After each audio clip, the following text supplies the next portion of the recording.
Olá, meu amigo, minha amiga. Estamos iniciando mais um encontro aqui no nosso Portal do José. Hoje, para esclarecer algumas dúvidas e jogarmos luzes sobre alguns fatos e acontecimentos e também sobre algumas perspectivas que nós sempre traçamos aqui no nosso Portal do José sobre o futuro criminal, jurídico e, por que não, político da figura do ex-presidente da República, o inelegível, e de toda a sua Orcrim. Daqui a 3 dias, o Supremo Tribunal Federal tomará uma decisão muito importante. Antes eu até achava que essa decisão de transformar a figura do inelegível da condição de indiciado para réu junto com toda a sua Orcrim, isso poderia ter um fracionamento, isso poderia se estender durante algumas semanas. No entanto, diante de todas as situações que estão sendo criadas pela extrema-direita aqui no Brasil, eu acredito que o Supremo Tribunal Federal, daqui a 3 dias, já sairá com uma decisão de converter todas essas figuras em réus. Isso vai fazer com que os processos daqui para frente, os andamentos processuais, eles corram com maior rapidez, sobretudo porque hoje é possível, através da internet, se economizar uma série de procedimentos. E isso vai acontecer no julgamento dessa Orcrim. Vou conversar com vocês sobre algumas questões objetivas, sobre o chororô que está se dando e o que pode acontecer dessas manifestações que a extrema-direita está fazendo cada vez mais minguadas sobre o futuro político e jurídico dessa Orcrim. E o que vai acontecer também com a figura do Fujão, do filhote Fujão do inelegível. Será que ele vai manter a palavra dele ou será que ele vai apresentar uma surpresinha e vai pintar num pedaço muito mais cedo do que a Van Filosofia poderia imaginar?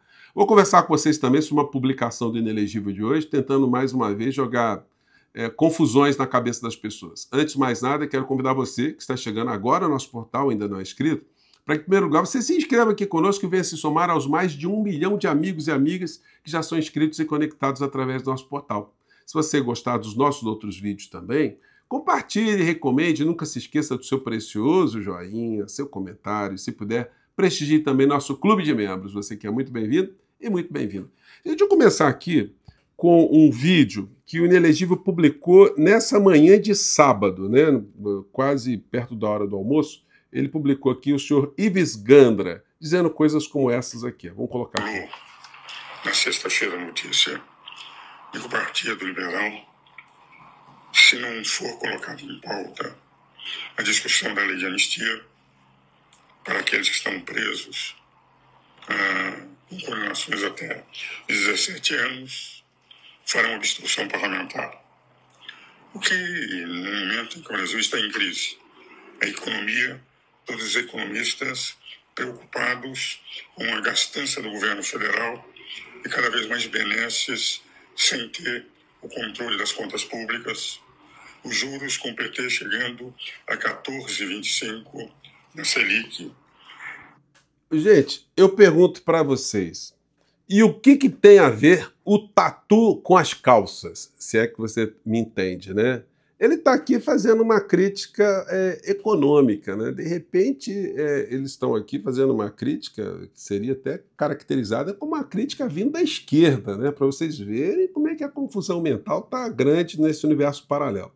Mas segue aqui o jurista principal da Terra Plana. No momento em que, enfim, precisaríamos todos nos esforçar para uma solução para o Brasil, a lei de anistia que é pretendido para essas pessoas que foram condenadas ou estão sendo condenadas, é de rigor, na minha opinião, uma grande solução para conseguirmos a pacificação nacional.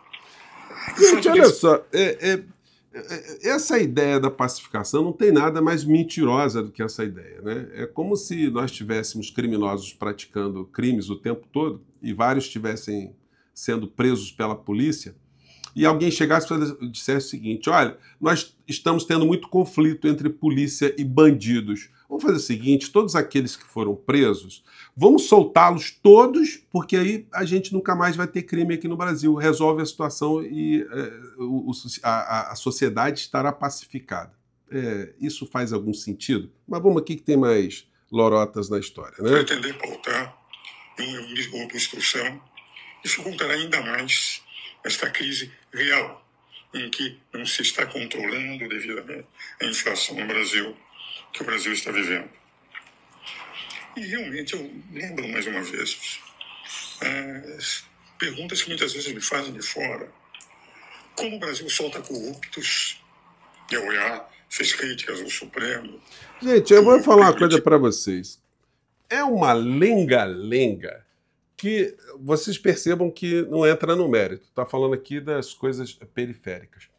E para o futuro do inelegível de Sorcrim, esse mimimi aqui não vai adiantar absolutamente nada.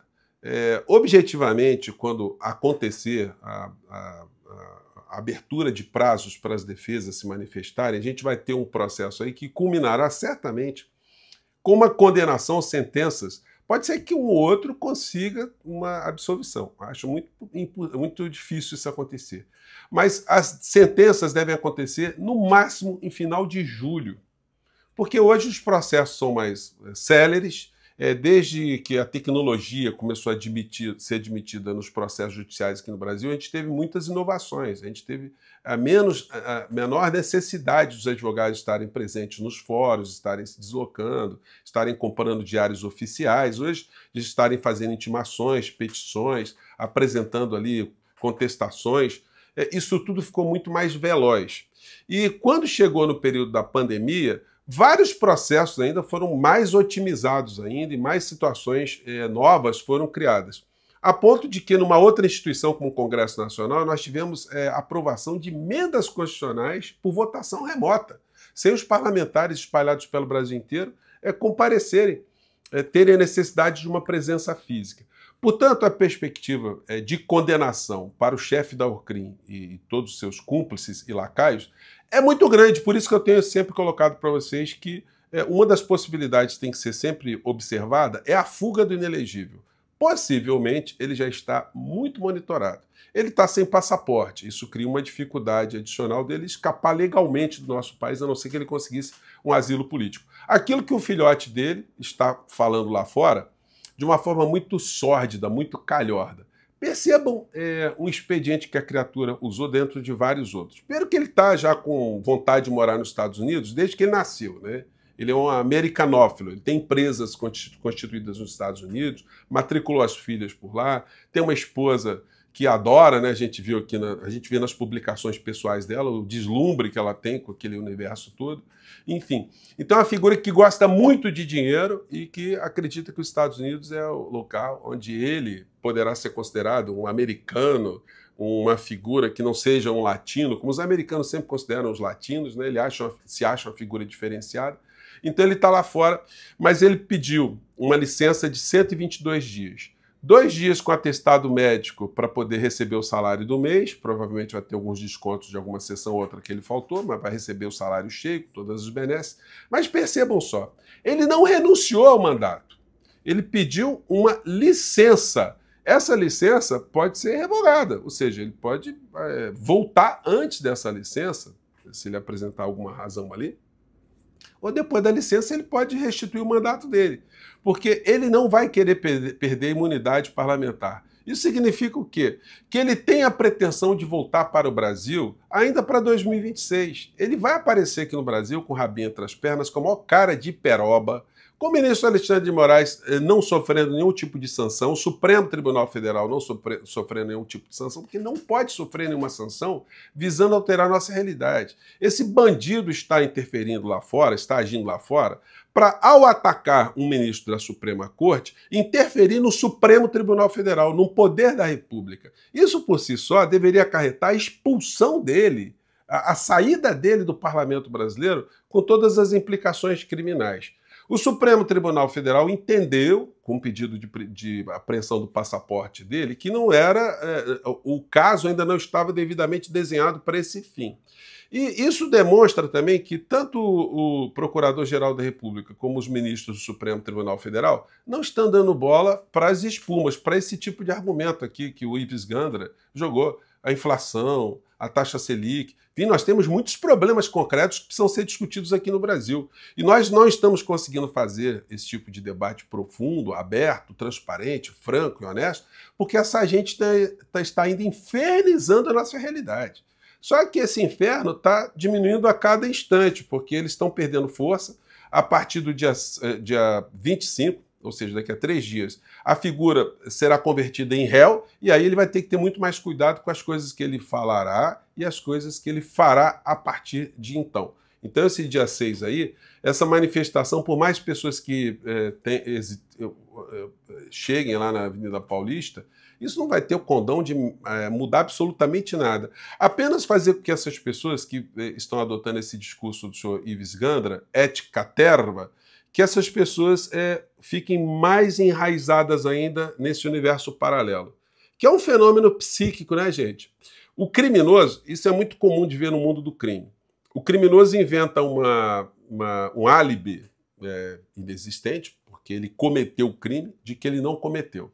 E ele começa a reproduzir aquela mentira de uma forma muito sistemática, repete tantas vezes, de modo que até ele começa a passar a acreditar também na sua inocência, naquele fato que ele criou.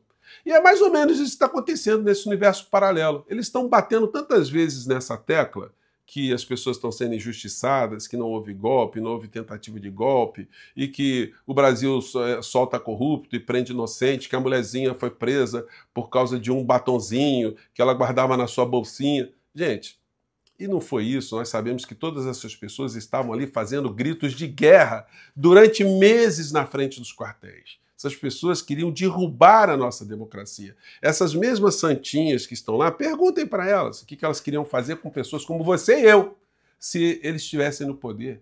O que essas pessoas diriam sobre direitos humanos e arbitrariedades cometidas contra opositores políticos? Se eles estariam pedindo anistia para opositores políticos? Se eles estariam aliviando alguma coisa contra as pessoas que pensam diferente delas?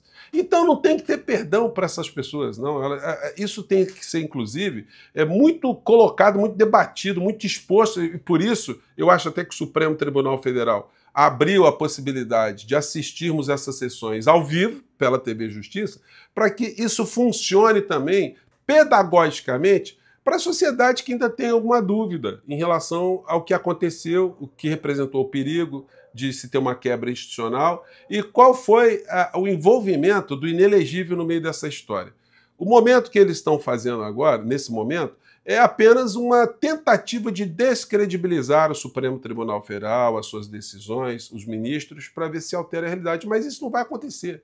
Muito pelo contrário, a cada nova manifestação, com o fracasso dos seus propósitos, elas ficarão cada vez menores, até o momento que o Bolsonaro irá para a cadeia, e aí restará apenas os fanáticos mais extremistas para fazer algum tipo de apoio permanente à figura enquanto ela estiver presa na cadeia, que será uma condenação muito longa, disso ninguém tem dúvidas.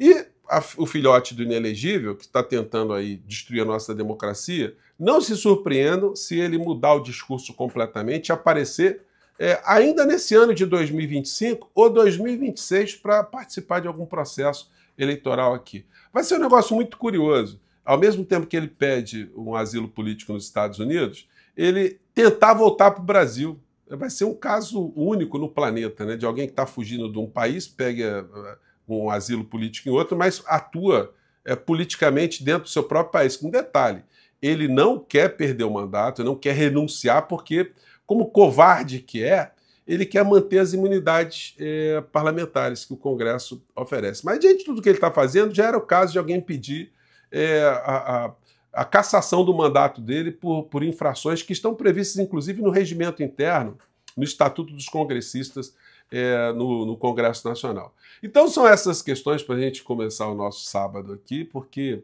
olha, tudo isso que essa gente está fazendo são apenas manifestações de desespero.